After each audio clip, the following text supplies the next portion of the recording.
We'll start. What's the timing?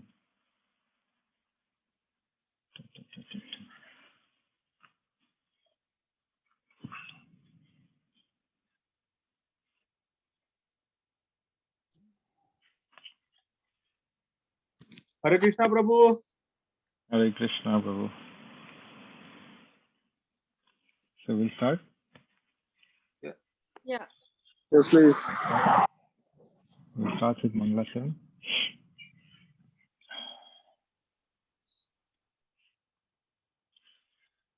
Om Ajnanatimirandasya Jnananjanashalakaya Chakshuram Militam Yena Tasmai Shri Guruve Namaha. Shri Chaitanya Manobishtam Sthapitam Yena Bhutale Swayam Rupa Gadamahyam Dadati Swapadantikam Vandeham Shri Guru Shri Yuta Padakamalam Shri Gurum Vaishnavamscha Shri Rupam Sadgrajatam Sahagana Raghunatham Vritam Satam Sajivam Sadvaitam Savadhutam Parijana Sahitam Shri Krishna Chaitanya Devam Shri Radha Krishna Padam Sahagana Lalita Shri Vishakha Vritamscha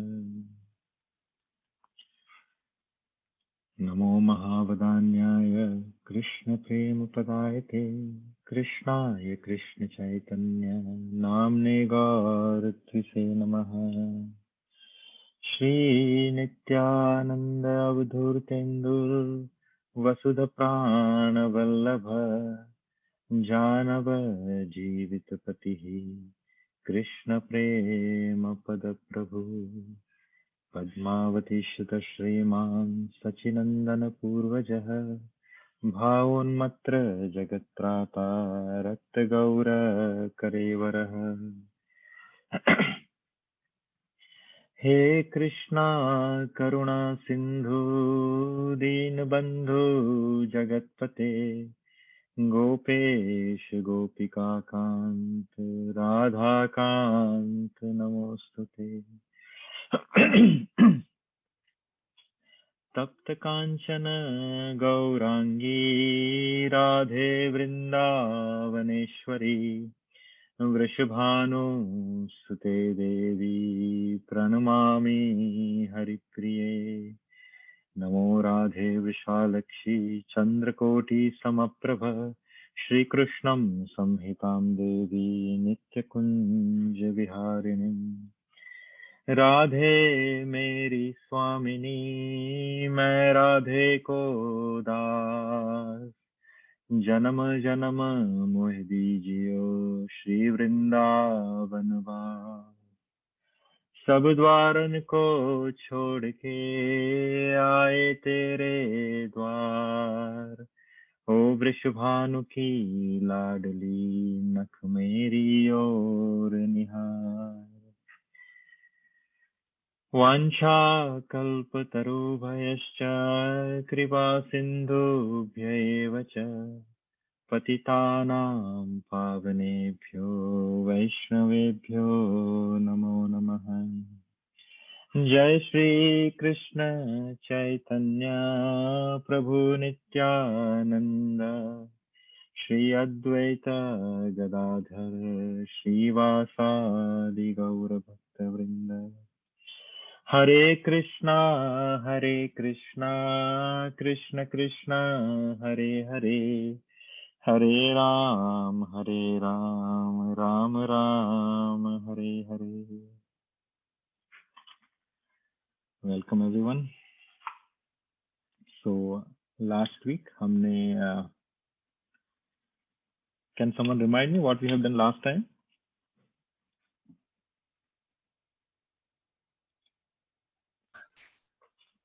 It's Ramnavami. What Ramcharitra-manas? We talked about Ramcharitra-manas. Yes, so we have talked about the appearance and the reason behind Ramcharitmanas, और हमने गोस्वामी तुलसीदास जी की जीवन चरित्र के बारे में सुना था. So this time we are starting Ramcharitmanas. जो रामचरितमानस है एक्चुअली इट्स लाइक रामायण, वो उतना ही बड़ा ग्रंथ है, पर हमने इसमें से कुछ प्रसंग लिए हैं ताकि हम उसे आज और होपफुली विल फिनिश टुडे. अगर कुछ बचा तो will do it next week. Otherwise, we just take out some of the incident, which you might know also. But ये जो रामचरितमानस है वो संगीतमय ग्रंथ है, यानी उसका गाने का महत्व है. इसलिए हम इसके जो दोहे हैं, इसके छंद है, उसको गाएंगे और उसके जो मतलब है, we'll read about that मतलब and we'll understand those things. तो विल शुरू करते हैं कि राम नाम का प्रभाव. दूसरा सेक्शन रहेगा वो श्री राम जी का स्वभाव, और तीसरा रहेगा वो श्री राम जन्म की बधाई. सो श्री राम नाम का प्रभाव हम शुरू करते हैं. सो पहली चीज जो है, the first one, I forget, Amiben, you are reading the second one, right? Yes, I think so. Yes, second one. Second one, and Megha is, I think, the third one. So I'll start with this one. And some कोई और जो है वो चाहे तो इसका जो भावार्थ है वो पढ़ सकते हैं, and then we can explain what is that. So we'll start with the first one, जिसमें तुलसीदास जी ने भगवान राम के नाम का प्रभाव वर्णित किया है. जैसे कि महामंत्र जोई जपत महेशु, काशी मुक्ति हेतु उपदेशु, महिमा जासु जान गन राउ, प्रथम पुजियत नाम प्रभाव. बाबा कोई पढ़ेगा? Only till number 2. वो नंबर 2 लिखा है ना, वहां तक ही पढ़ना. कोई वॉलंटियर? मैं पढ़ती हूँ. You can say in Gujarati. That's go ahead.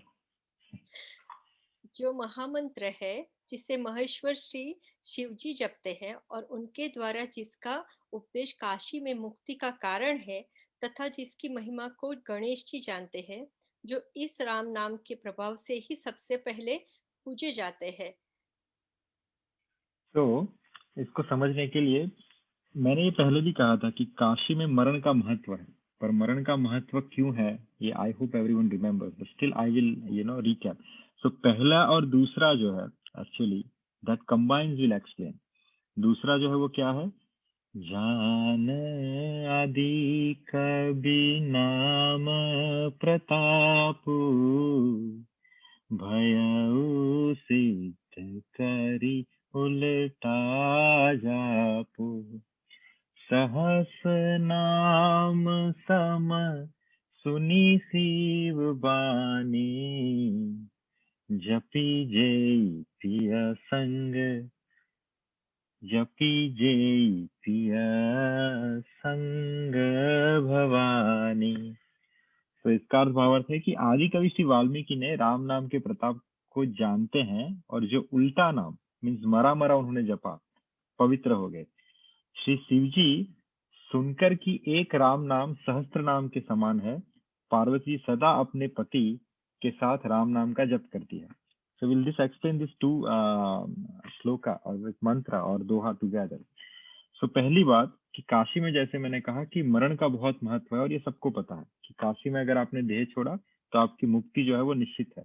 इसलिए जैसे यहाँ पे टूरिज्म के लिए हमारे पास होटल्स है हर एक टूरिज्म प्लेस पे, वैसे काशी में मरने के लिए होटल्स है. सो आप वहाँ पे जाओ और वहाँ पे बुकिंग दीजिए, वो उनका कॉन्ट्रैक्ट रहता है कि till I will die I will stay here. So वहाँ पे मरने का बहुत महत्व है. पर क्या महत्व है तो इसको समझाते हैं आगे. जब बाली का वध किया भगवान ने, बाली का वध किया, तब बाली पहले भगवान को खरी खोटी सुनाता है कि मेरे को एक शिकार की तरह, एक जानवर की तरह आपने पेड़ से पेड़ के पीछे छुप के मेरे पे वार किया. क्योंकि मैं वीर हूँ, I deserve to be shot from the front, not from the behind. तो आपने मेरी जो वीरता है उसको खंडित किया। And then the discussion happens, we won't go in that detail, but फिर भगवान उसको एक एक उसका जो लांछन है उसका भगवान उसको आंसर देता है कि तुम, why I have shot you from the behind the woods, मैंने तुम्हें सामने से बाण क्यों नहीं छोड़ा, तुम्हें मैंने इस तरीके से मृत्यु क्यों दी, means why have shot you like this. So जब पूरी चीज सुनी तो बाली जो था वो पूरा एकदम द्रवित हो गया और फिर वो भगवान की चरण में गिर गया। बाली सबको पता है ना, जो सुग्रीव का भाई है। तो तत्पश्चात भगवान ने कहा कि अब तुम्हारे अंदर से जो मलिनता थी वो सब चली गई, तुम्हें पता चल गया कि तुम्हारा पाप क्या था, and now you are completely purified, so you don't need to die right now. मैं तुम्हारे ऊपर I can take out all your pain, I can cure you in 1 second. तब बाली भगवान को कहते हैं कि प्रभु आप मुझे ठीक मत कीजिए, क्योंकि मेरे हिसाब से मेरे मृत्यु का जो समय है वो यही है, and this is the best opportunity for me to die. और फिर जो बाली है वो आगे रामचरितमानस में ये दोहा कोट करते हैं। वो क्या कहते हैं कि जन्म जन्म मुनि जतनो कराही, अंत में राम कहीं आवत नाही, जासु नाम बल शंकर काशी। कहाँ पे? काशी में, जिसके नाम के बल से देते हैं सब ही, देत सब ही सम गति अविनाशी। कि जिसके नाम के बल से शंकर काशी विश्वनाथ जो काशी में बैठ के सबको कैसी गति देते हैं? अविनाशी, अर्थात उसको मोक्ष प्रदान करते हैं। जिसके नाम का इतना प्रभाव है, आज वो स्वयं मेरे सामने उपस्थित हैं, तो इससे अच्छा मेरे लिए क्या अवसर हो सकता है। जब भगवान ने जब बाली से भगवान ने इस चीज के बारे में सुना तो फिर भगवान ने उसको अनुमति दे दी कि yes you can go now. So कहने का तात्पर्य ये है कि ये दोहा में, जैसे पहले में कहा कि महामंत्र जो ही जपत महेशु, कि जो भगवान है वो इसी राम तारक मंत्र का जप करते हैं। और काशी में क्या होता है, when the person is about to die, उसके कान में जाके जब उसकी मृत्यु होनी होती है, जब वो अपने प्राण छोड़ने वाला होता है, तो काशी विश्वनाथ का यह वचन है कि जो भी इंसान काशी के अंदर अपने प्राणों को छोड़ेगा, उसको मृत्यु से क्षण पहले मैं खुद उसके कान में जाके इस राम तारक मंत्र का उपदेश दूंगा और उसे अपना पार्षद बनाऊंगा, उसे अपना शिष्य बनाऊंगा, उसे अपनी भक्ति प्रदान करूंगा, जिसकी वजह से उसकी मुक्ति जो है वो 100% निश्चित है। तो काशी में मरना, मोक्ष को प्राप्त करना वो सही है, पर उसके पीछे का जो रीजन है वो क्या है कि भगवान शिव उसे खुद अपना शिष्य बनाते हैं, उसे अपना इनिशिएशन प्रदान करते हैं। और ये मंत्र कौन सा है? ये मंत्र यही है, राम राम रामेति रमे राम मनोरमे, सहस्त्र नाम तत्तुल्यम राम नाम वरानने। So this is the first shloka. दूसरी बात क्या कहते हैं कि भगवान, एक समय की बात है कि माता पार्वती का हमेशा व्रत है, वो सबको पता है कि वो विष्णु सहस्त्र नाम किए बिना भोजन ग्रहण नहीं करती।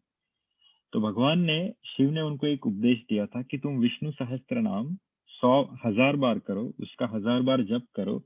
उससे अच्छा अगर तुम राम नाम का जप सिर्फ 5 बार कर लो तो विष्णु सहस्त्र नाम के बराबर है। तो दूसरे श्लोक में भगवान ये कह रहे हैं कि पार्वती दी जो कहाँ है, सहस नाम सुनी शिव बानी, जपी जय पिया संग भवानी। तो फिर भवानी जी ने भी राम नाम का जप शुरू किया। हम तीसरे पे चलते हैं। हर्षे हेतु हेरी हरही को, किया भूषण तिया भूषण ती को, नाम प्रभाव जान शिवनी को, कालकूट फलु दिन ही अमी को। और कोई पढ़ना चाहता? मैं पढ़ूं? हाँ पढ़ो पढ़ो। नाम के प्रति पार्वती जी के हृदय की ऐसी प्रीति देखकर श्री शिव जी हर्षित हो गए और उन्होंने स्त्रियों में भूषण रूप पतिव्रताओं में शिरोमणि पार्वती जी को अपना भूषण बना लिया, अर्थात उन्हें अपने अंग में धारण करके अर्धांगिनी बना लिया। नाम के प्रभाव को श्री शिव जी भली भांति जानते हैं, जिस प्रभाव के कारण कालकूट जहर ने उनको अमृत का फल दिया। हाँ, तो ये जो लास्ट स्टेटमेंट है ना, जिस प्रभाव के कारण कालकूट जहर ने उनको अमृत का फल दिया, अर्थात कि जब भगवान शिव ने जो हलाहल विष था जो समुद्र मंथन से उत्पन्न हुआ था, उसको धारण करने के टाइम पे उन्होंने राम बीज मंत्र का उच्चारण किया। कहने का तात्पर्य है, उन्होंने कहा रा, अर्थात he open his mouth, he take the wish inside, and when he say मा, he close the mouth, so रा मा, लाइक दिस। तीसरा है वो, राम नाम मणि दीप धरु, जेहि दे हरि द्वार, तुलसी भीतर बाहरहु, जो चाहत उजियार। तुलसीदास जी कहते हैं कि यदि तू भीतर और बाहर दोनों और अगर उजाला चाहता है, तो मुख रूपी द्वार की जीभ रूपी दहली पर राम रूपी मणि दीपक को रख ले। सो कहने का तात्पर्य है कि इफ यू चांट राम नाम, इफ यू चांट कृष्ण नाम, if you chant Narayan Narayan, तो वो क्या है, आपकी जिह्वा के ऊपर रखा हुआ एक दीप है, जिसकी वजह से होगा क्या, आपके अंदर भी उजियारा होगा, मीन्स आपकी आत्मा भी तुष्ट होगी, आपकी आत्मा का भी उद्धार होगा, और आपके जो बाहर के कलेश हैं, आपकी बाहर की विपत्तियां हैं, आपको संसार में रहने की जो झुंझुनना पड़ रहा है, वो हर चीज भी सेटल हो जाएगी। तो सिर्फ एक राम नाम को धारण करने से अपनी जिह्वा के ऊपर आपके अंदर और बाहर दोनों जगह पे उजियारा हो जाएगा। नेक्स्ट वन इज,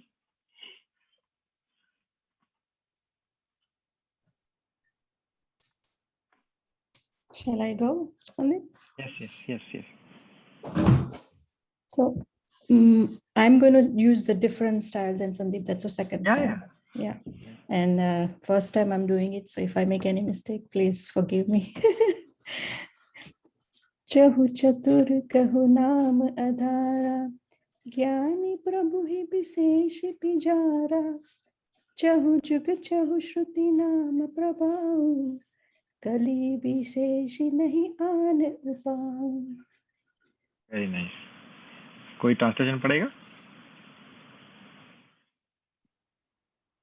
पढ़ो, वाली। या प्लीज। चारों ही चतुर भक्तों का नाम का ही आधार है। उनके ज्ञानी भक्त प्रभु को विशेष रूप से प्रिय है। यो तो चारों युगों में और चारों ही वेदों में नाम का प्रभाव है, परंतु कलयुग में विशेष रूप से है। इसमें तो नाम को छोड़कर दूसरा कोई उपाय ही नहीं होता है। परफेक्ट, यही तक बस। Till the number is there, then after I put my own comments. So यहाँ पे कहने का क्या मतलब है कि चारों ही चतुर भक्तों में, देखो गीता में आता है कि भगवान के चार प्रकार के भक्त हैं। कौन से? अथो, आर्थी, जिज्ञासी और ज्ञानी। सो इनमें सभी लोग नाम के आधार से ही नाव पे ही बैठ के वो आगे बढ़ते हैं, लेकिन उसमें कह रहे हैं कि ज्ञानी भक्त जो है, भगवान कह रहे हैं कि जो ज्ञान से, पहला ज्ञान कौन सा है कि बहुनाम जन्मनान्ते ज्ञानवान मम प्रपद्यते वासुदेवम सर्वम इति स महात्मा सुदुर्लभते। तो उसको ज्ञान हो गया कि बहुनाम जन्मनान्ते, बहुत जन्म जन्म जन्म जन्म जन्म लेने के बाद जब किसी ना किसी कारणवश, चाहे कहो तो उस पर दुख आया, चाहे कहो तो उसको पैसे की जरूरत है, श्री की जरूरत है, या तीसरा उसमें ये ज्ञान आया जब उसने किसी से पढ़ा, जब किसी संत के कांटेक्ट में आए, किसी डिवोटीज ने उसको बताया, कुछ अंदर से प्रेरणा हुई कि मुझे जानना है कि what is the meaning of life, क्योंकि मैं जितना भी कर रहा हूँ मेरे को कुछ अर्थहीन लग रहा है। So he go and search for the knowledge. जब उसको ये सब पढ़ने के बाद, किसी से समझने के बाद, ठोकर लगने के बाद, किसी चीज की जरूरत होने के बाद जब उसको ज्ञान होता है, क्या ज्ञान होता है कि वासुदेवम सर्वम इति स महात्मा सुप्रसिद्धते। तो उसको जब ज्ञान होता है कि भगवान की शरण, भगवान वासुदेव की शरण ही श्रेयस्कर है, तो भगवान कहते हैं कि वो ज्ञान से मेरे पास आया भक्त बन के। तो मुझे वो बहुत अच्छा लगता है क्योंकि उसने अपने एफर्ट्स लिए, सब कुछ जाना और फिर वो मेरे पास आया। लेकिन जो नाम का प्रभाव है वो यहाँ पे कह रहे हैं कि कलयुग में सबसे इम्पोर्टेंट है।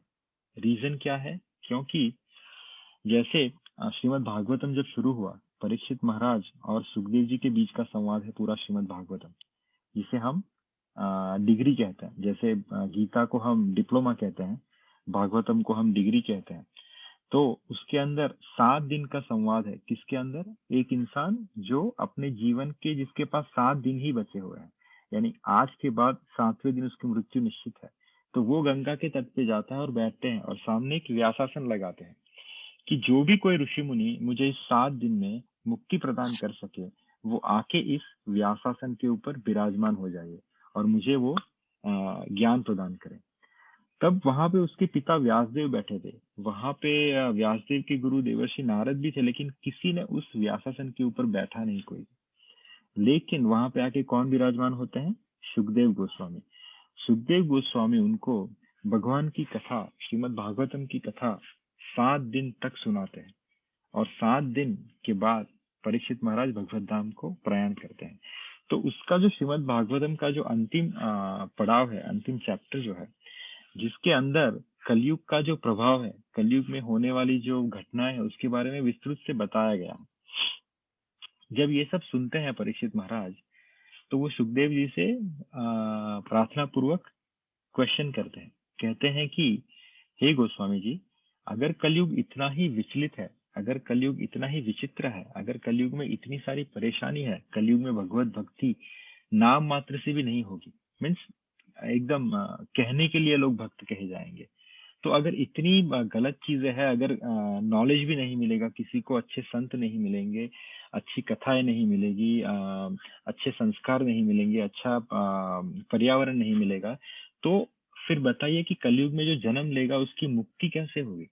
तो उस समय परीक्षित महाराज ने यही चीज कहते हैं कि कलेर दोषे निधि राजन अस्ति एको महर्गुणा कीर्तनीय एव कृष्णया मुक्त संगे परम व्रजे। कि हे परीक्षित, कलयुग में हजारों दोष हैं, कलेर दोष है निधि राजन, लेकिन अस्ति एको महर्गुणा, उसके पास एक बहुत बड़ा गुण है, उसके पास एक बहुत बड़ा वरदान है, उसने एक बहुत अच्छी एक एग्जिट विंडो बना के रखी है। और व्हाट इज दैट? कीर्तनीय एवं कृष्ण है, कि जो भगवान कृष्ण का कीर्तन करेगा, भगवान राम का कीर्तन करेगा, कृष्ण एवं कीर्तनीय एवं कृष्ण मुक्त संगे परम व्रजे, कि उसकी गति जो है वो 100% निश्चित है। वही चैतन्य महाप्रभु समझाते हैं। चैतन्य महाप्रभु भगवान की जो इनकारनेशन खुद कलयुग में आते हैं हमें भक्ति का पाठ पढ़ाने के लिए। उन्होंने अपने भक्ति के पाठ में क्या दिए? 7 मंत्र दिए, सिर्फ 7 मंत्र। उसमें से भी प्रभु क्या कहते हैं कि हरेर नाम हरेर नाम एव केवलम कलो नास्तेव नास्तेव नास्तेव गति अन्य का, कि हरि नाम के अलावा कलयुग में और कोई जरिया नहीं है मुक्ति पाने का। तो ये श्लोक यही चीज कह रहा है कि चहु चतुर चहु, अब आपकी स्टाइल में, चहु चतुर कहु नाम आधारा ज्ञानी प्रभु ही विशेषी प्यारा, चहु चुग चहु श्रुति नाम प्रभाव कली विशेषी नहीं आन पाओ। दूसरा फिर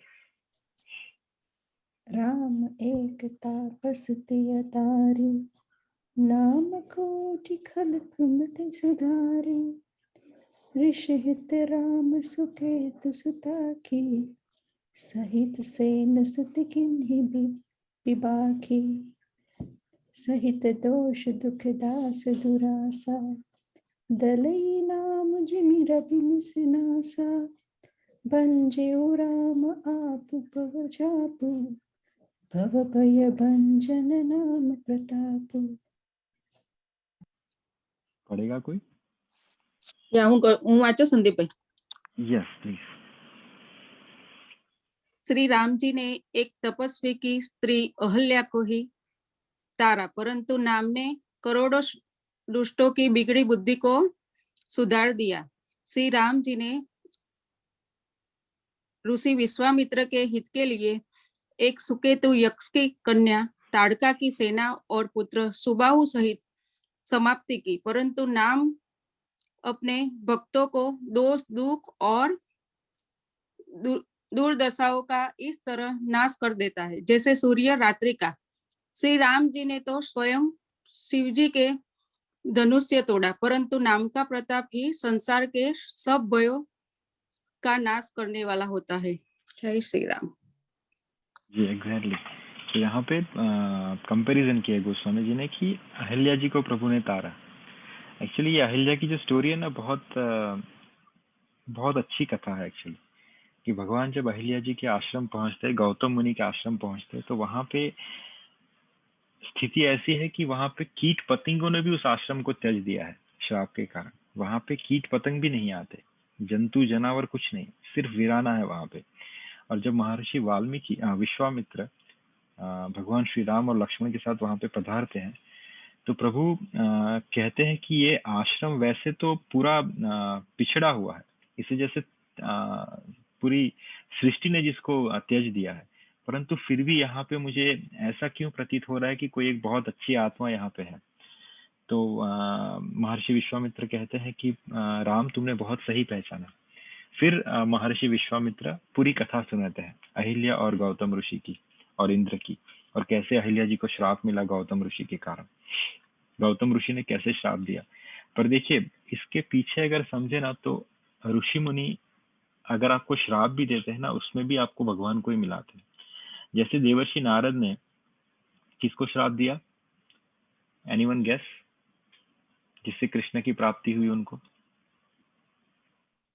कुबेर ना बे पुत्रो। वेरी नाइस प्रभु, वेरी नाइस। नाम? Very nice. नल कुंवर ने मणिग्रीव। कई नाम मणिग्रीव। सो कुबेर के दोनों पुत्रों को देवर्षि नारद ने श्राप दिया कि तुम जड़ जैसे बिहेव कर रहे हो, so you be a tree. तो उन्होंने देवर्षि नारद की शरण में कहा कि प्रभु हमें क्षमा कर दी। तो बोले मेरा श्राप भी पूरा नहीं हुआ है, तुम पेड़ बनोगे, तुम ट्री बनोगे, पर कहाँ पे? नंद के आंगन में, जहाँ पे कृष्ण खुद आएंगे और तुम्हें मुक्ति प्रदान करेंगे और तुम्हें भगवान के दर्शन होंगे। तो देवर्षि का नारद का श्राप भी क्या था? फलदायी बना। वैसे ही गौतम ऋषि ने अहिल्या को जब श्राप दिया तो हुआ क्या?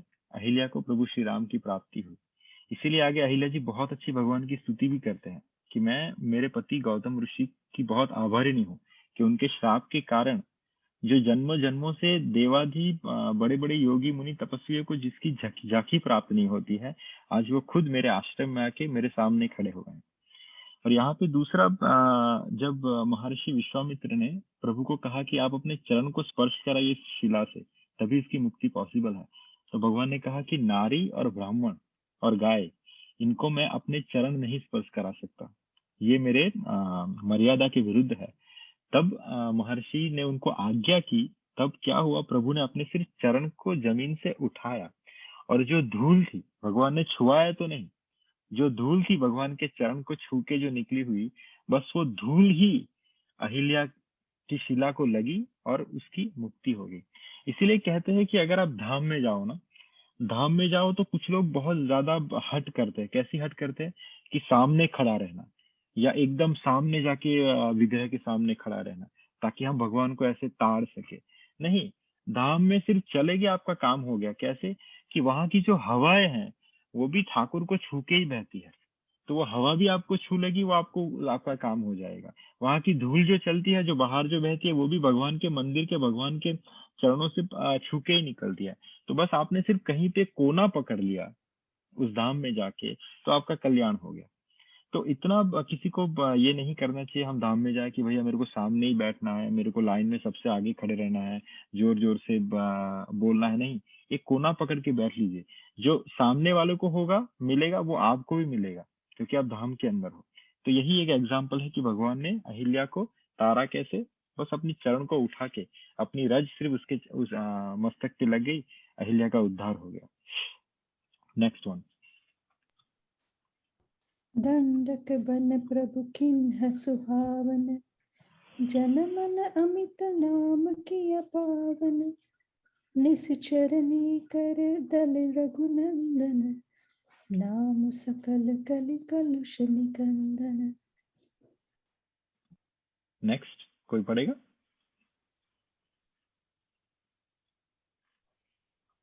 Hare Krishna. I can go, Sandeep Prabhu. Yes, yes. भावार्थ, प्रभु श्री राम जी ने भयानक दंडक वन को सुहावना बनाया, परंतु नाम के असंख्य मनुष्यों के मनों को पवित्र कर दिया। श्री रघुनाथ जी ने राक्षसों के समूह को मारा, परंतु नाम तो कलयुग के सारे पापों की जड़ उखाड़ने वाला है। Very nice. यहाँ पे कह रहे हैं कि भगवान ने तो दंडक वन को सुहावना किया, राइट, दंडकारण्य को, लेकिन राम नाम तो जिससे जुड़ रहा है, जैसा भी कोरोना कैसा है, यहीं भी जुड़ रहा है उनको इन्फेक्शन दे रहा है, वैसे राम नाम कैसा है, जिसके साथ भी जुड़ रहा है उसको तार रहा है। उसका एक एग्जांपल अगर आप देखें तो कलयुग में आप किसी भी संत को पकड़ लीजिए जो स्वरूप सिद्ध संत है, जैसे आप मीराबाई, संत तुकाराम, संत नामदेव, संत एकनाथ, कबीर, संत गोस्वामी तुलसीदास जी, जो भी नाम है, साउथ के चले जाए, रामानुजाचार्य, माधवाचार्य, श्री निम्बर्क संप्रदाय के विष्णु स्वामी, श्री वल्लभाचार्य, किसी को भी ले लीजिए, आपको एक ही चीज मिलेगी, उनके हाथ में माला, कुछ और नहीं मिलेगा। यानी बोलते हैं ना, निवड़ा हुआ, हम कहते हैं गुजराती में कि चकासा हुआ, निवड़ा हुआ जो साधन है कलयुग में, वो क्या है? नाम। क्योंकि ये जितने भी संत है जिसको आपको पता है कि अच्छा इसने भगवत प्राप्ति की है, जाके देखिए वो क्या कर रहा है, वो सिर्फ नाम जप ही कर रहा है, कुछ बड़े बड़े यज्ञ या तामझाम कुछ नहीं कर रहा। कलयुग में जिसने भी भगवान की प्राप्ति की है, जिसने भी अपने आप को सफल किया है, जिसने भी यहाँ से निकला है कलयुग से, वो सिर्फ इस नाम रूपी जहाज में बैठ के ही निकला है। इसीलिए जो नानक देव है, जो सिख संप्रदाय के जो गुरु है, उन्होंने क्या कहा? नानक नाम जहाज जो चढ़े सो उतरे पार। कि नानक नाम एक जहाज है जिसमें जो भी उसके अंदर चढ़ा है, जो चढ़े सो उतरे पार, उसकी नैया पार लगी। नेक्स्ट।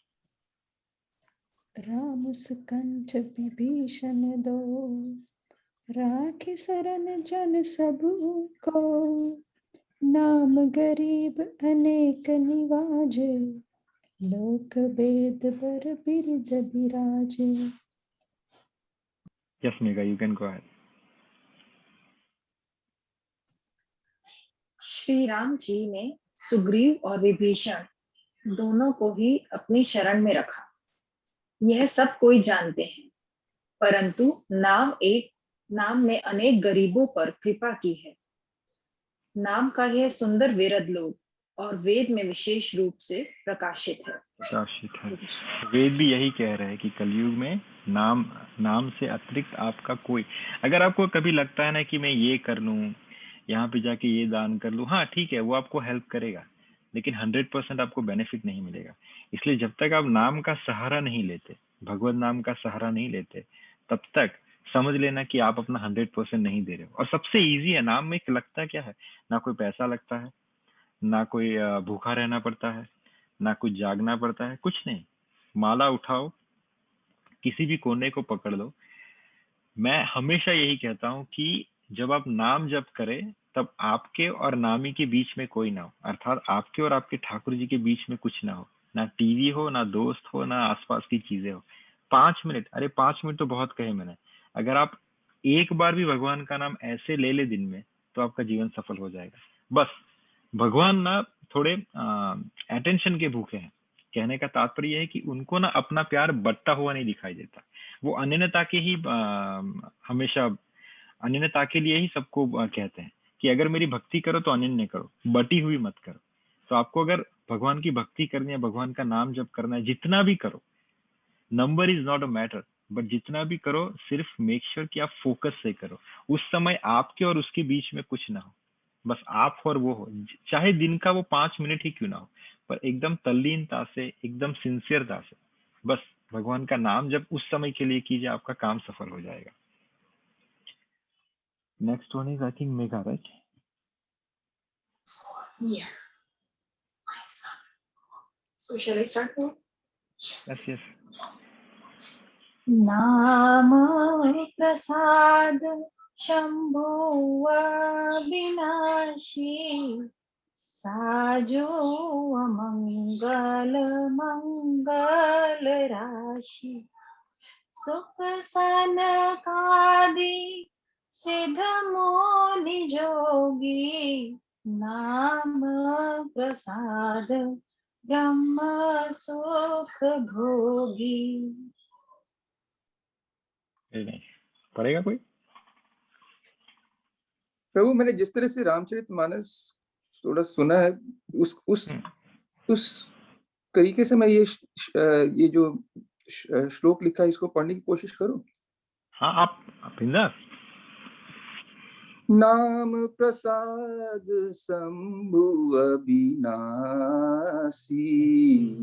साजु अमंगल मंगल राशि सुख सनकादि सिद्ध मुनि जोगी नाम प्रसाद ब्रह्म सुख भोगी। Very nice, very nice. चलो, we got the 3 tune now. पढ़ेगा कोई? नाम ही के प्रसाद से शिव जी अविनाशी हैं और अमंगल वेश वाले होने पर भी मंगल ही राशि है। सुखदेव जी और सनकादि ऋषि मुनि योगी राम नाम के ही प्रसाद से ब्रह्मानंद को भोगते हैं। जय श्री राम।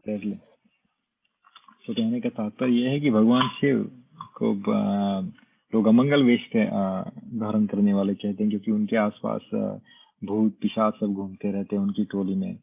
उनके गले में उनके गले में नाग है, शरीर पे भभूत लगी हुई है, लेकिन फिर भी वो आराध्य है, फिर भी वो भगवान के सबसे प्रिय है। वो कहते हैं ना कि विष्णुश्च हृदय शिवम शिवस्य हृदय विष्णु। भगवान शिव के हृदय में कौन है? विष्णु रहते हैं। और उनको क्या कहा गया है कि वो वैष्णव नाम यथा शंभु, अर्थात वैष्णवों में सर्वश्रेष्ठ है। दूसरा कि पूरे संसार के जो गुरु हैं वो कौन है? भगवान शिव है। तो उनकी, वैसे तो देखा जाए कि उनकी अमंगल वेश है, लेकिन वो सबसे मंगलकारी है। किसकी वजह से? क्योंकि वो भगवान के निरंतर नाम का जप करते रहते हैं, राम राम राम। वैसे ही सुखदेव जी महाराज, सनकादिक सिद्ध मुनि, योगी, तपस्वी गण, ये सब भी ब्रह्मानंद को भोगते हैं, लेकिन किसकी वजह से? राम नाम की वजह से। Next one.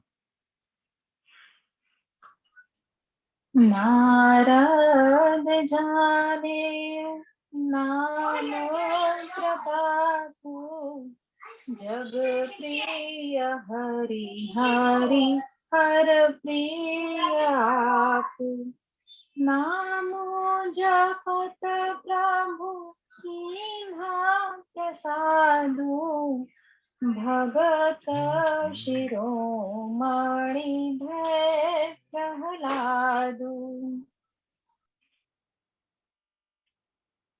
आप सीधा पढ़ सकते हैं अगर किसी को पढ़ना है तो। नारद जी ने नाम के प्रताप को जाना है। हरि सारे संसार को प्यारे हैं, हरि को हर प्यारे हैं, और आप श्री नारद जी हरि और हर दोनों को प्रिय है। नाम के जपने से प्रभु ने कृपा की, जिससे प्रहलाद भक्त शिरोमणि हो गए। Very nice. तो ये जो श्लोक है, ये भगवान के नारायण नाम, एक्चुअली दोनों भगवान के जो भक्त हैं, देवर्षि नारद और प्रहलाद जी महाराज, वो किस नाम का जप करते हैं? नारायण नारायण श्रीमन्नारायण नारायण नारायण नारायण नारायण श्रीमन्नारायण नारायण नारायण। जब भी देवर्षि नारद गुजरते हैं, जब नारायण नाम का जप करते हुए चलते हैं, तो भगवान शिव ध्यान में रहते हैं, लेकिन सुन के सबसे ज्यादा प्रसन्न होते हैं। अपना ध्यान खोलते हैं और देवर्षि नारद का स्वागत करते हैं, फिर उनसे हालचाल पूछते हैं, उनकी बातें होती रहती है। कहने का तात्पर्य यह है, इस श्लोक में क्या कहा गया? देवर्षि नारद नाम जाप के प्रताप से ही हरि को हर प्यारे हैं। हरि अर्थात भगवान हरि, भगवान कृष्ण, और हर मीन्स हर हर महादेव, भोलेनाथ। हरि को हर प्यारे हैं, लेकिन आपके नाम जप की वजह से हरि और हर दोनों को प्यारे हैं। देखिए हरि को तो भगवान नारद जी प्यारे हैं क्योंकि अपने नाम का जप कर रहे हैं, लेकिन हर जो है वो परम वैष्णव है, परम अनुरागी है, परम भक्त है। तो उनको सबसे प्यारा कौन है? जो भगवान राम के नाम का जप करता है, भगवान नारायण के नाम का जप करता है। भगवान शिव को अगर प्रसन्न करना है आपको, तो आप उस पर कितना भी पानी डाल दीजिए, कितनी भी उनको दूध चढ़ा दीजिए, कितनी भी तपस्या कर लीजिए, लेकिन जितने प्रसन्न वो भगवान के एक राम उच्चारण करने से होंगे, उतना किसी चीज से नहीं होंगे।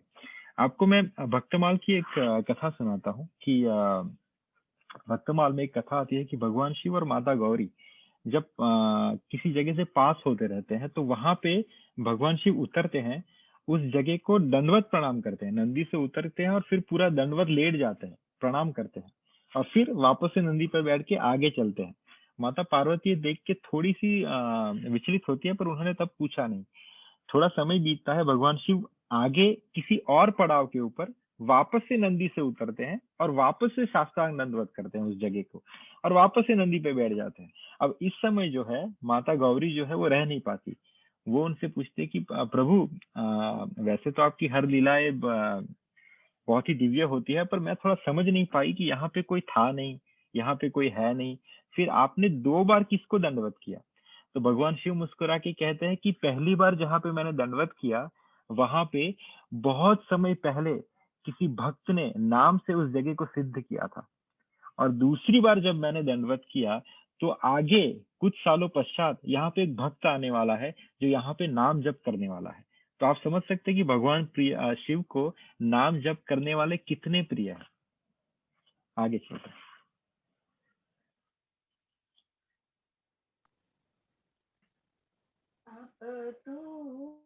अजामिलु गजो गणिकाऊ भये मुकुट हरि नाम प्रभाव कहो कहाँ लगी नाम बढ़ाई राम न सकही नाम गुण गाई।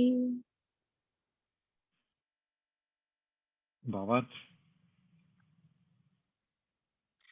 नीच अजामिल गज और गणिका भी श्री हरि के नाम के प्रभाव से मुक्त हो गए।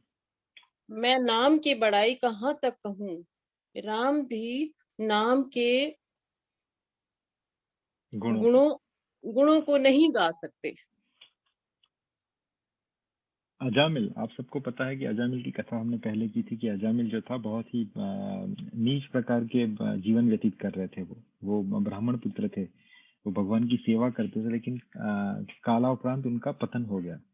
लेकिन किसी संत की कृपा से उन्होंने अपने 8वें बच्चे का नाम जो है वो नारायण रखा, और क्योंकि वो भगवान का नाम नहीं ले रहे थे, अपने पुत्र को ही हर बार बुलाते, नारायण आओ, नारायण खाओ, नारायण बैठो, नारायण सो जाओ।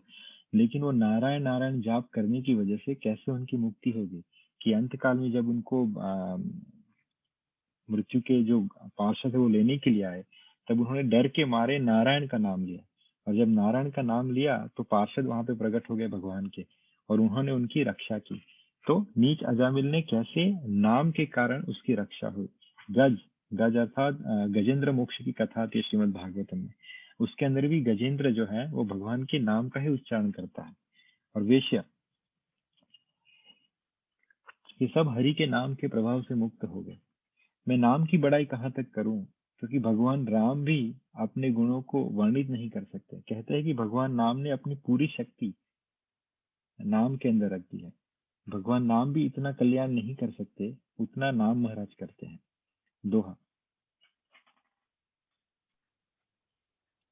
नाम राम को कल्पतरु कलि कल्याण निवास जो सुमिरत भयो भांगते तुलसी तुलसीदास। कि कलयुग में राम नाम का जो कल्पतरु है वो कल्याण का निवास है। मीन्स राम नाम को कल्पतरु से कंपेयर किया गया है, क्योंकि नाम से आपको सब कुछ प्राप्त होगा। 2 चीजें हैं नाम की, एक तो नाम और एक नामाभास। नाम है वो शुद्ध नाम है, शुद्ध नाम के जप से, शुद्ध नाम के उच्चारण से आपको भगवत प्रेम जो है सर्वोच्च पराकाष्ठा है वो किसी की भी भक्ति की, वो आपको प्राप्त होगी। लेकिन अगर कोई भगवान के शरण में अगर नाम जाप करें तो उनकी जो बाकी की जो इच्छाएं हैं, जो सांसारिक इच्छा है, जो शास्त्र विरुद्ध नहीं है, वो सब भी उसे नाम प्रदान करता है। वो उसको नामाभास कहा जाता है। नाम आप शुद्ध मन से ना लो फिर भी आपको नाम वो सब प्रदान करेगा जो इस संसार की वस्तु है। सो उस कहने का तात्पर्य है कि एक कल्पवृक्ष है, जिस कल्पवृक्ष आपको भक्ति प्रदान करेगा वही कल्पवृक्ष आपकी जो छोटी छोटी चीजें हैं, जैसे गीता में भगवान कहते हैं कि जो कार्य नदी से तृप्त होगा, सॉरी, जो कार्य जलाशय से तृप्त होगा वो नदी से तृप्त होना ही है। वैसे जो चीजें छोटे छोटे अनुष्ठान, छोटे छोटे यज्ञ इत्यादि से कंप्लीट होगा, वो नाम जैसे जहाज से कंप्लीट होना ही है। नेक्स्ट। जहूं जोगतीनी काल तिहु लोका भय नाम जपी जीव बिसोका। वेद पुराण संत मत एहू सकल सुकृत फल राम सनेहू। परफेक्ट, कोई पढ़ेगा?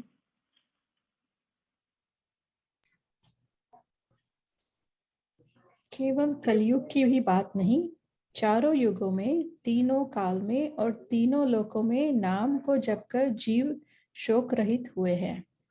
वेद, पुराण और संतों का मत यही है कि समस्त पुण्यों का फल श्री राम जी में या राम के नाम में प्रेम होना है। परफेक्ट।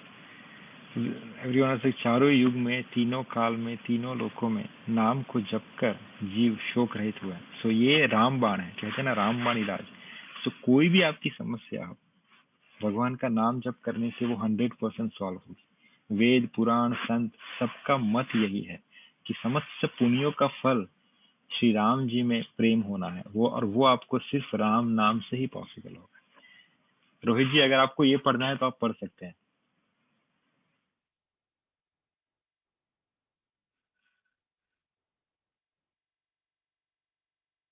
रोहित जी।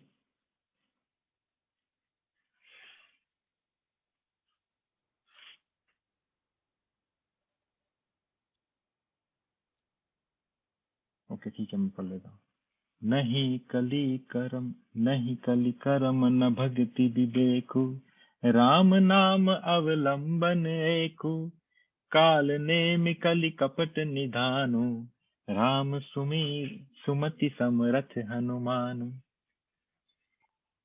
कि कलयुग में न कर्म है, न भक्ति है और न ज्ञान ही है, राम नाम ही एक आधार है। कपट की खान कलयुग रूपी काल नेमी के लिए राम नाम ही बुद्धिमान और सर्वसमर्थ श्री हनुमान जी है। सबको पता है कि हनुमान जी ने कैसे काल नेमी को मारा था।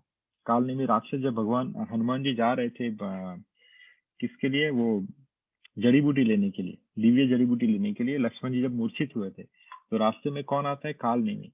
सिर्फ हनुमान जी ने कैसे काल नेमी को मार दिया। वैसे ही इसका उदाहरण देखिए, गोस्वामी कहते हैं कि कलयुग में ना कर्म अच्छा है, ना किसी की भक्ति में लेना है, ना किसी का ज्ञान ठीक ठाक है। ये तीनों में हमारा बेड़ा पार करने की कोई क्षमता नहीं है।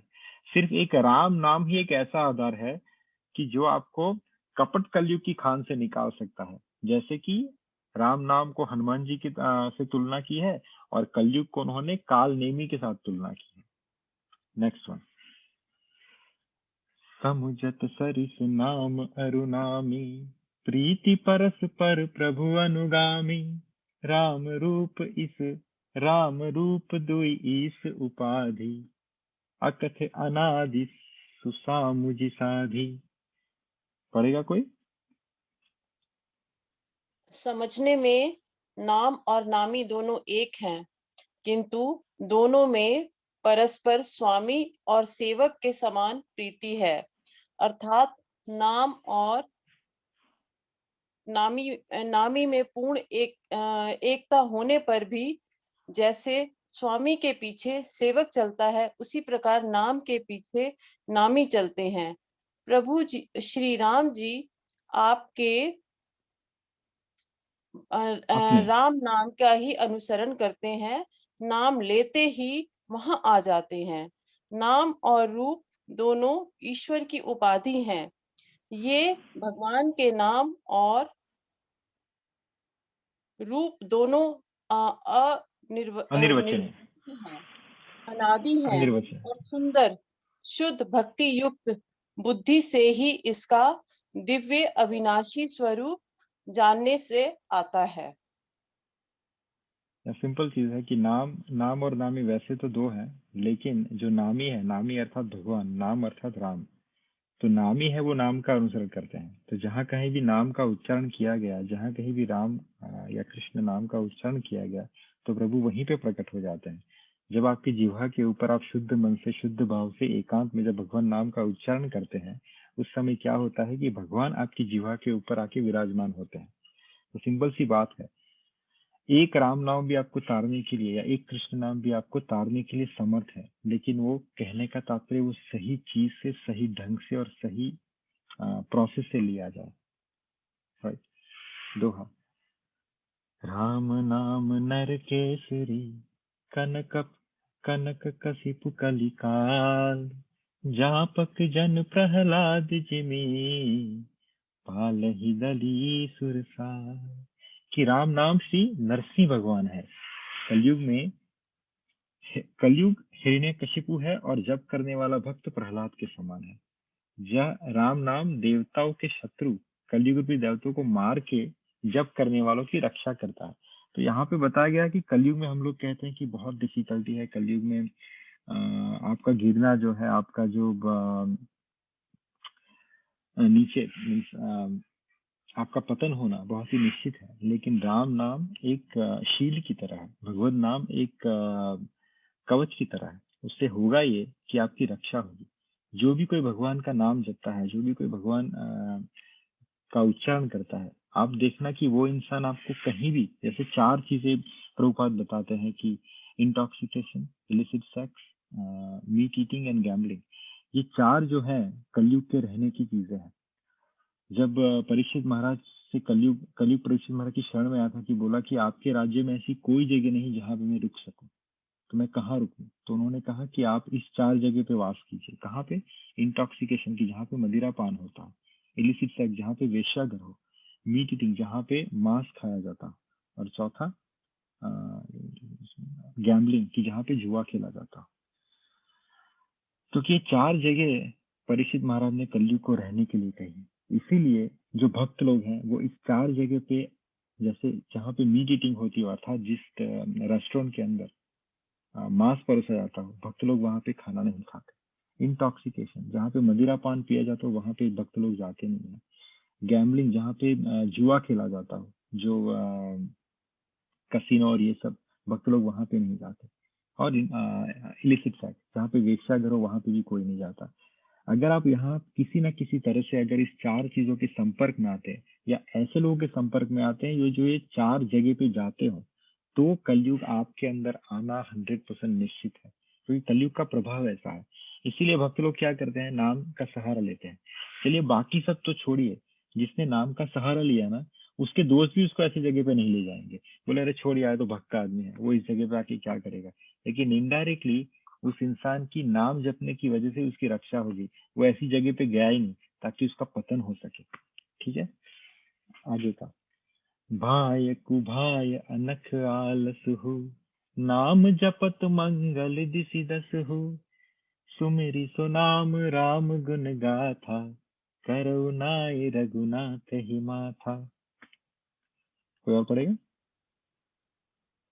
जी प्रभु। जी। अच्छे भाव से, बुरे भाव से, क्रोध से या आलस्य से, किसी तरह से भी नाम जपने से 10 दिशाओं में कल्याण होता है। उसी पावनकारी राम नाम का स्मरण करके और श्री रघुनाथ जी को मस्तक नवाकर मैं राम जी के गुणों का वर्णन करता हूँ। Very nice. जैसे हमने अजामिल की कथा में सुना कि अजामिल जो था अपने बच्चे को बुला रहा था, नारायण आओ, नारायण बैठो, नारायण अपने बच्चे पे गुस्सा भी, नारायण मस्ती मत करो, ये मत करो, वो मत करो, लेकिन नारायण हर बार उच्चारण कर रहा था। तो जैसे शास्त्र कहता है कि ये न के न प्रकेरण, किसी भी तरीके से अगर आप भगवान का नाम उच्चारण करते हैं तो उसका आपको बेनिफिट मिलता ही है। कहते हैं भारत में जन्म लेना बहुत पुण्य का काम है, मीन्स आपके बहुत अच्छे पुण्य होंगे तभी आपका जन्म भारत भूमि पे हुआ है। इसका कारण क्या है? सबसे बेसिक कारण समझे तो भारत एक ऐसी जगह है कि जहाँ पे किसी ना किसी तरीके से आपको भगवान नाम का स्मरण होगा, या भगवान नाम आप पढ़ने में आएगा, या भगवान नाम आपको सुनने में आएगा। समझ लीजिए किसी ने नाई की दुकान का नाम श्री कृष्ण सलून, या रामाकृष्ण होटल, या नारायण भोजनालय, या अपने बेटे का नाम राम रख दिया, या किसी का नारायण दास हो गया। किसी ना किसी तरीके से भारत में ये संप्रदाय है, भारत में ये क्या बोलते हैं, प्रथा है कि भगवान नाम से किसी चीज की शुरुआत करो। तो अगर आपने भगवान नाम से किसी चीज की शुरुआत भी की तो आसपास जितने लोग हैं उसको नाम सुनने में आएगा। तो इसीलिए नाम का प्रभाव बहुत है। किसी भी अच्छे तरीके से या बुरे तरीके से अगर आपने क्रोध से या आलस्य से भगवान नाम का उच्चारण किया तो आपका तरना तैयार है। इसीलिए सबसे इजी तरीका कि अपने बच्चों का नाम जो है वो आप भगवान नाम से रखें, ताकि आप जाने अनजाने उसको बुलाएंगे तो सही, तो आपका नाम जप होता रहेगा। और कोई भी उसे बुलाएगा, कोई भी उसके बारे में सुनेगा तो भी उसको नाम जप हो जाएगा। Next session is Shri Ram नाम का स्वभाव। तो भगवान श्री राम जो है वो स्वभाव प्रधान है, लेकिन कृष्ण है वो प्रभाव प्रधान है। तो दोनों में डिफरेंस क्या है? एक का स्वभाव और दूसरे का प्रभाव।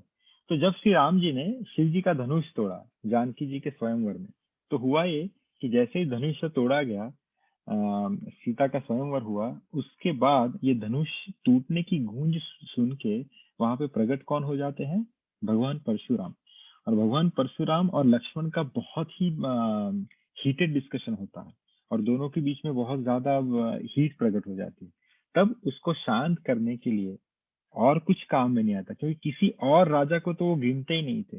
किसी और राजा के बारे में क्या बताए? महाराज जनक वहां पे खड़े थे, वो महाराज जनक को भी नहीं गिन रहे थे। महर्षि विश्वामित्र खड़े तो महर्षि विश्वामित्र को भी नहीं गिन रहे थे। वो उनको चाहे शांत हो जाइए महाराज, नहीं कुछ नहीं, उनका क्रोध बढ़ते ही जा रहा था। लेकिन भगवान राम की जो मृदु वाणी थी जैसे ही उनके कानों में पड़ी, वैसे ही उनका क्रोध जो है वो शांत हो गया, क्योंकि उनका स्वभाव वैसा है, उनको शील स्वभाव कहा गया है। तो क्या कहते हैं भगवान तुलसीदास जी? कहते हैं कि हम ही तुम ही श्री बर का सीना था, कहू न कहा चरण का माथा, राम मात्र लघु नाम हमारा, परस सहित बड़े नाम तुहारा। कितने मीठे स्वर से भगवान विनम्रता से अपनी ह्यूमिलिटी का प्रदर्शन करते हैं। वो क्या कहते हैं कि आपकी और हमारी बरोबरी कैसे हो भगवान, मैं और कैसे अपने को, आप सर हो तो मैं चरण हूँ, और सर और चरण की कंपैरिजन कैसे हो? आपका नाम जो है वो परशु के साथ मीन्स परशुराम है, और मैं एक छोटा सा, मेरा नाम कैसा? राम। कि हे नाथ हमारी और आपकी बराबरी कैसी, कहिए ना, कहाँ चरण और कहाँ मस्तक, कहाँ मेरा छोटा सा नाम राम और कहाँ आपका परशु सहित बड़ा नाम परशुराम। जब परशुराम जी ने श्री राम जी के ऐसे मधुर वचन सुने तब उनका क्रोध जो है वो एकदम शांत हो गया। और जब परशुराम जी ने भगवान को पहचान लिया, उनको अपना धनुष दिया, क्योंकि ये विष्णु धनुष है, ये नारायण धनुष है, तुम इसके ऊपर अपनी प्रत्यंचा चढ़ाओ ताकि मैं समझ जाऊं कि जो मैं समझ रहा हूँ वो सही समझा हूं या नहीं हूँ। तो जब ये वेरिफिकेशन हो गया तब परशुराम जी श्री राम जी के गुणों को और स्वभाव की जय जयकार करने लगे। और परशुराम जी क्या कहते हैं कि विनयशील करुणा गुण सागर, जयति बचन रचना तिनागर, सेवक सुखद सुभग सब अंगा, जय शरीर छवि कोटि अनंगा। कि हे विनय, शील, कृपा आदि के समुद्र और वचनों की रचना में अत्यंत चतुर, आपकी जय हो, आपका जय जयकार हो। हे सेवकों के सुख देने वाले, हे अपने सेवक को सुख देने वाले, सब अंगों से सुंदर, शरीर में करोड़ों कामदेव की छवि धारण करने वाले आपकी जय हो। इस श्लोक के अंदर जो एक चीज है जिसपे मैंने यहाँ पे आपको समझाऊंगा कि भगवान की एक जो सबसे अच्छी क्वालिटी क्या है कि वो अपने शब्द को जो है वो व्यर्थ नहीं छोड़ते। उनकी रचना जब भगवान बोलते हैं तब वो एकदम चतुराई से बोलते हैं। हर शब्द का अलग अलग मीनिंग होता है। जो भक्त लोग हैं, जो प्रेमी लोग हैं, जो भगवान को समझते हैं, वो भगवान को जानते हैं, वो ही उसको डिकोड कर पाते हैं। आप गीता को ही ले लीजिए। गीता जब भगवान ने 45 मिनट्स के अंदर अर्जुन को सुनाई, उस वक्त आप एक एक रचना को देख लीजिए। वो हर बार अर्जुन को कैसे संबोधित करते हैं। जिस समय जिस नाम की जरूरत है उस नाम को ही प्रोनाउंस करेंगे। कभी कभी अर्जुन को धनंजय कहा गया, कभी कभी अर्जुन को कौंतेय कहा गया, कभी कभी अर्जुन को पांडु कहा गया, क्योंकि उस समय पांडु जब कहा तब उसको अर्जुन को याद दिलाने का था उन्होंने कि तू किसके वंश में है। जब उसने कौंतेय कहा तो उसका रीजन क्या था कि अर्जुन को कह रहे कि तेरी माता के बारे में सोच, कुंती ने क्या क्या सहा है। उसका डिरेवेशन कहीं ना कहीं से भगवान निकालते हैं। धनंजय जब यूज किया भगवान ने, तब भगवान अर्जुन को कहना चाह रहे हैं कि धनंजय का मतलब क्या है, जिसने अपनी इंद्रियों पे विजय प्राप्त की है। तो अर्जुन जिस समय शोक की बातें कर रहा था, भगवान ने उसको धनंजय कह के संबोधित किया।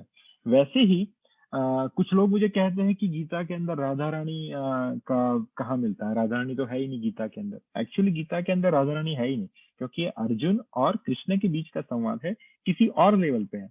लेकिन फिर भी जिसको पता नहीं उनको बता दूं कि भगवान ने अंत में एक श्लोक कहा। भगवान ने अर्जुन को कहा कि सर्वधर्मान परित्यज्य माम एकम शरणम व्रज अहम त्वम सर्व पापेभ्यो मोक्षयिष्यामि मा शुचा। कि सर्वधर्मान परित्यज्य माम एकम शरणम व्रज। भगवान ने यहाँ पे राधा रानी का नाम ले लिया। पूछो कैसे? क्योंकि भगवान चाहते तो कह सकते थे कि एकम माम शरणम व्रजम। एकम माम अर्थात सिर्फ मेरी शरण में आओ। भगवान ने यहाँ पे क्या कहा कि माम एकम शरण मम, अर्थात मेरी जो है वो एक, उसकी शरण में आओ, तुम्हारा कल्याण हो जाएगा। कहने का तात्पर्य यह है कि भगवान कह रहे हैं कि राधा रानी की शरण प्राप्त कीजिए, वृंदावन की शरण प्राप्त कीजिए, और भक्ति के माध्यम से आपका कल्याण जो है वो निश्चित है। तो भक्त लोग ये भी मतलब बताते हैं कि यहाँ पे ऐसे सांकेतिक रूप से भगवान ने राधा रानी का जो है जिक्र किया। कही जय जय जय रघुकुल के तू, भृगुपति गए बनहि तप है तू। कि हे रघुकुल के पता का स्वरूप श्री राम जी, आपकी जय हो। ऐसा कहकर परशुराम जी तप के लिए वन को चले गए। यहाँ श्री राम जी ने परशुराम जी को अपना परिचय दशरथ नंदन राम के रूप में या अयोध्या के राजपुत्र के रूप में नहीं दिया। उन्होंने अपनी हम्बलता का परिचय दिया। उन्होंने क्या कहा कि मैं आपका दास हूँ। वैसे तो परशुराम जी उनके दास है, लेकिन भगवान अपने भक्तों के दास है, तो उन्होंने कहा कि मैं आपका दास हूँ। इसलिए उनके शील स्वभाव का और कोमल वाणी से उन्होंने कहा। और यहाँ पे क्या कहते हैं कि शत्रु भी जिन पर अच्छाई का सर्टिफिकेट लगा दे, ऐसे भगवान श्री राम जी का स्वभाव है। तो भगवान का स्वभाव कैसा है? तो शत्रु भी इनके सर्टिफिकेट लगा दे। उसके पीछे भी एक कथा है। जिस समय सीता का हरण हो गया, सीता जी अशोक वाटिका के अंदर थी, उस समय रावण ने बहुत प्रयास किए सीता को कंट्रोल करने की या सीता के साथ विवाह करने के लिए, लेकिन सीता माता तस से मस नहीं हुई। तब जो रावण के नाना थे, उन्होंने उनको एक सुझाव दिया कि तू इतना बेवकूफी भरा कार्य क्यों कर रहा है? तेरे पास तो सिद्धि है, तू मायावी है, तू चाहे जिसका रूप धारण कर सकता है। तू राम का रूप धारण कर और जा सीता का वरण कर ले।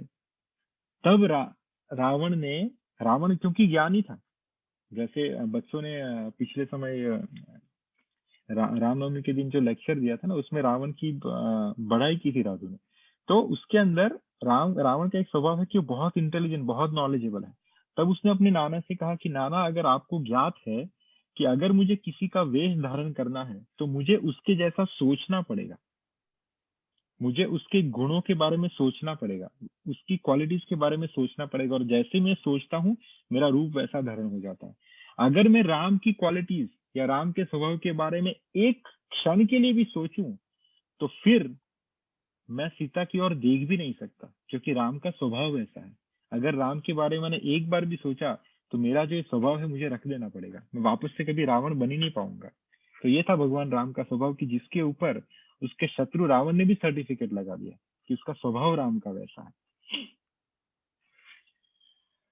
तो श्री राम जी की जन्म और बधाई, तो इससे हम कंक्लूड करते हैं। अगर चाहिए तो we can have it next, we can just sing this one, we can just sing this one and let's see how fast we can go. So इसका क्या था? भय प्रगट कृपाला दीन दयाला कौशल्या हितकारी हर्षित महतारी मुनि मनहारी अद्भुत रूप विचारी लोचन अभिरामा तनु घन श्यामा निज आयुध भुजचारी भूषण बनमाला नयन विशाला शोभा सिंधु खरारी। कि दीनों पर दया करने वाले कौशल्या जी के हितकारी कृपालु प्रभु प्रकट हुए, मुनियों के मन को हरने वाले अनेक अद्भुत रूप का विचार करके माता हर्ष से भर गई। नेत्रों को आनंद देने वाले मेघ के समान श्याम शरीर था, चारों भुजाओं में अपने आयुध धारण किए हुए थे। मीन्स भगवान जब यहाँ पे प्रकट हुए तब चतुर्भुज रूप में प्रकट हुए थे, नॉट इन अ द्विभुज, क्योंकि उनके चारों भुजा थे। जब देवी राम प्रकट हुए तो चारों भुज में प्रकट हुए। ये श्लोक कह रहा है, कह दुई कर जोरी अस्तुति तोरी केहि विधि करऊ अनंता माया गुण ज्ञानातीत अमाना वेद पुराण मनंता करुणा सुख सागर सब गुण आगर यही गावही श्रुति संता सो मम हित लागी जन अनुरागी भयउ प्रगट श्रीकंता। कि दोनों हाथ जोड़कर माता कहने लगी कि हे अनंत, मैं किस प्रकार तुम्हारी स्तुति करूं। वेद और पुराण तुमको माया गुण और ज्ञान से परे और परिमाण रहित बताते हैं। श्रुतियां और संत जन दया और सुख का समुद्र कहते हैं। सब गुणा का धाम कहकर जिनका गान करते हैं वही भक्तों पर प्रेम करने वाले लक्ष्मीपति भगवान मेरे कल्याण के लिए प्रकट हुए। जब पहले श्लोक में वो बताते हैं कि चतुर्भुज रूप में भगवान प्रकट हुए, माता उसकी स्तुति कैसे करती है? जैसे नारायण खुद प्रकट हुए, उनको लक्ष्मीपति कह के बुलाती है।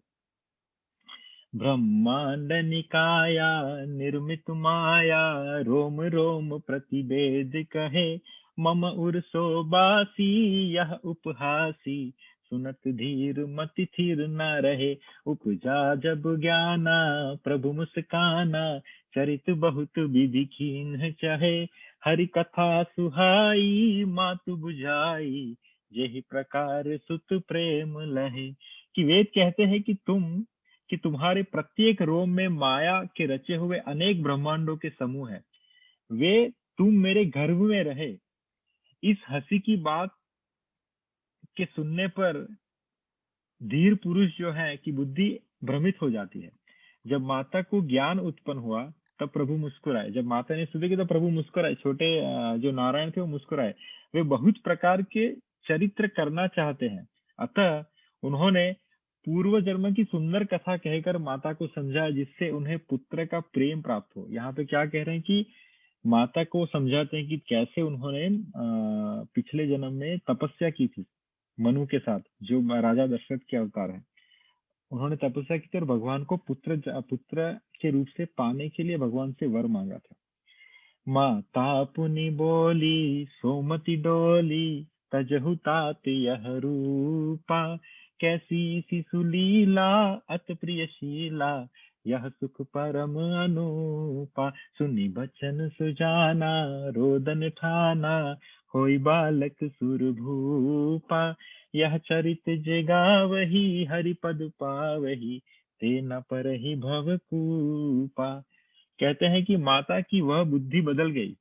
तब वह फिर बोली कि हे तात, क्योंकि मैंने आपको बाल रूप में पाना था, आपकी बाल लीला को आनंद लेना था, इसलिए आप अपना ये रूप छोड़ दीजिए, ये चतुर्भुज रूप जो है आपका छोड़ दीजिए और एक नॉर्मल शिशु द्विभुज बन के प्रकट हो जाइए। जैसे ही माता ने कहा, प्रभु ने अपने चतुर्भुज रूप गायब कर दिया और एक रोते हुए बालक में परिवर्तित हो गए और रोने लग गए। तो यह वचन सुनकर देवताओं के स्वामी सुजान भगवान ने बालक होकर रोना शुरू कर दिया। और तुलसीदास जी क्या कहते हैं कि जो इस चरित्र का गान करते हैं वे श्री हरि के परम पद को पाते हैं और कभी संसार में वापस नहीं आते। तो आप ये 4 श्लोक अगर पढ़ें तो गारंटी है तुलसीदास जी कि आप वापस नहीं आएंगे। बस वी आर डन। ये सिर्फ राम नाम का, जब राम नाम दिया गया तो क्या महर्षि वशिष्ठ को बुलाया गया और महर्षि वशिष्ठ कहते हैं कि जो आनंद सिंधु सुख राशि सी करते त्रिलोक सुपासी सो सुख धाम राम असनामा अखिल लोकदायक विश्रामा। की भगवान जो आनंद के समुद्र और सुख की राशि है, जिसका जिसका सिर्फ एक कण से तीनों लोग सुखी हो जाते हैं, राम नाम, उनका नाम इसलिए मैं राम रख रहा हूँ, जो सुख का भवन और संपूर्ण लोगों को शांति देने वाला है। This is how the Ram नाम इज क्रिएटेड। जो आनंद सिंधु सुख राशि सी करते त्रिलोक सुपासी सो सुख धाम राम असनामा अखिल दायक विश्राम।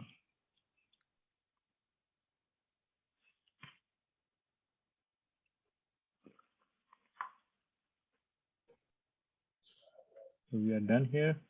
कुछ questions?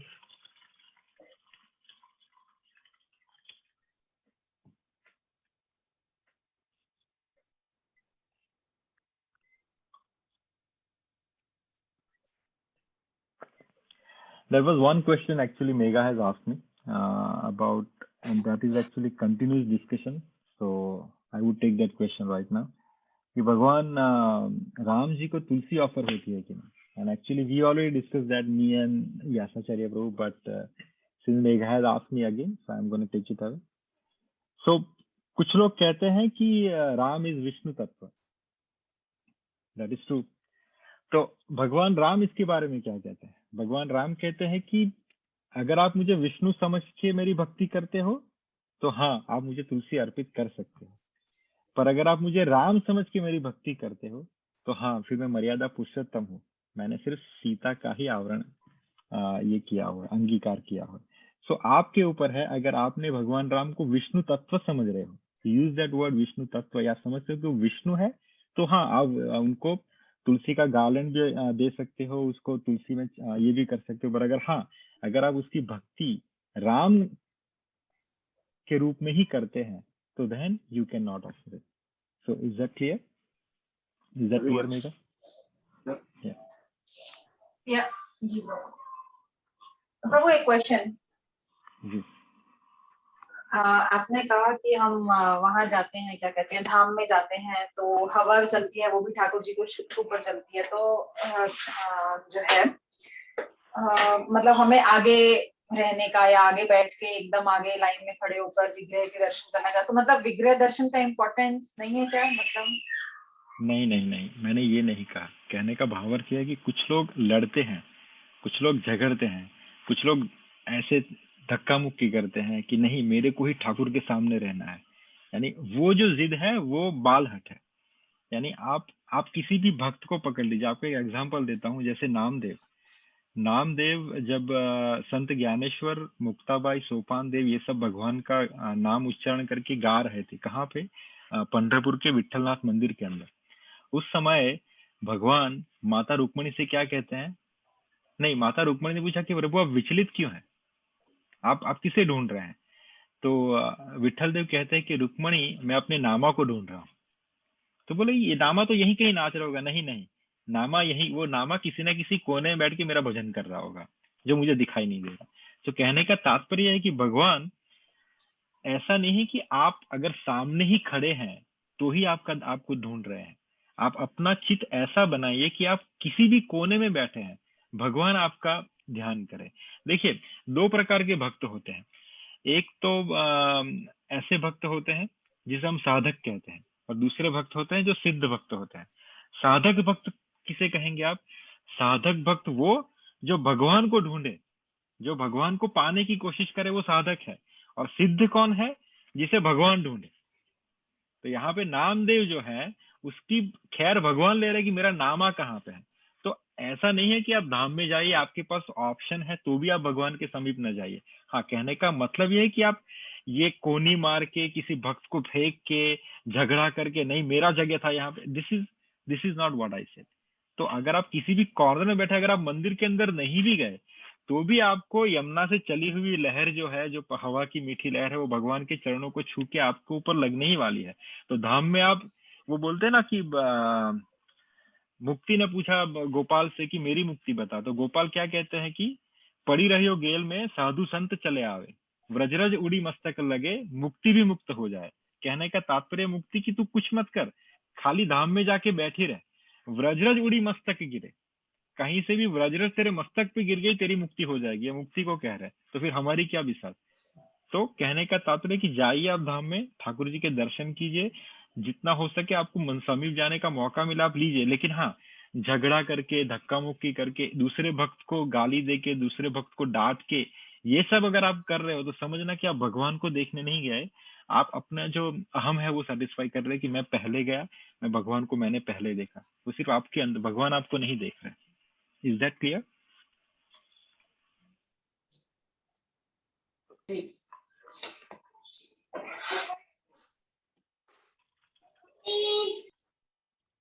और कोई सवाल या कोई कमेंट्स?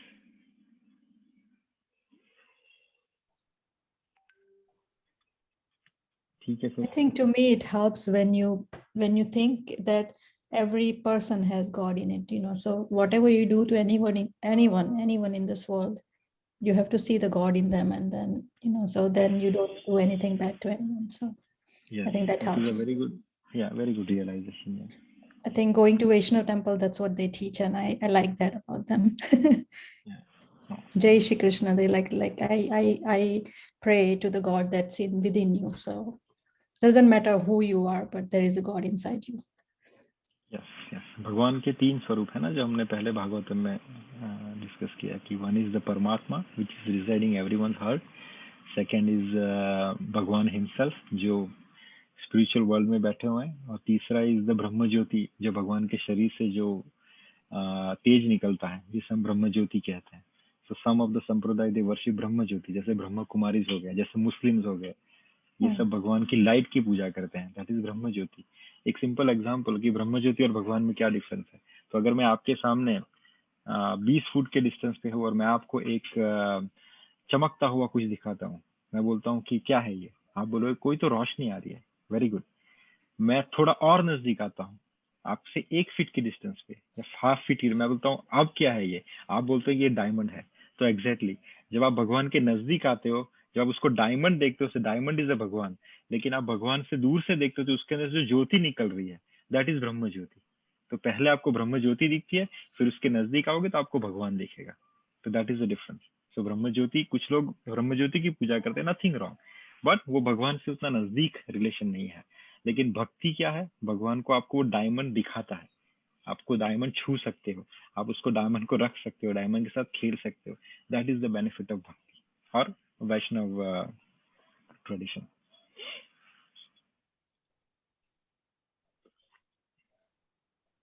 गुड, ठीक है sir, then will conclude. Hare Krishna. Thank you. Hare Krishna. Hare Krishna. Hare Krishna Prabhu. Thank you. Hare Krishna. Hare Krishna. Hare Krishna. Shweta माता जी, आपके क्वेश्चन बंद हो गया बहुत टाइम से। आके मजू अनम्यूट करें। ओके, हरि बोल। हरि बोल। I am disconnected. Hare Krishna. वाञ्छाकल्पतरुभ्यश्च कृपा सिन्धुभ्य एव च पतितानां पावनेभ्यो वैष्णवेभ्यो नमो नमः। Hare Krishna. Hare Krishna. आगे तो गया पार्टी होता था।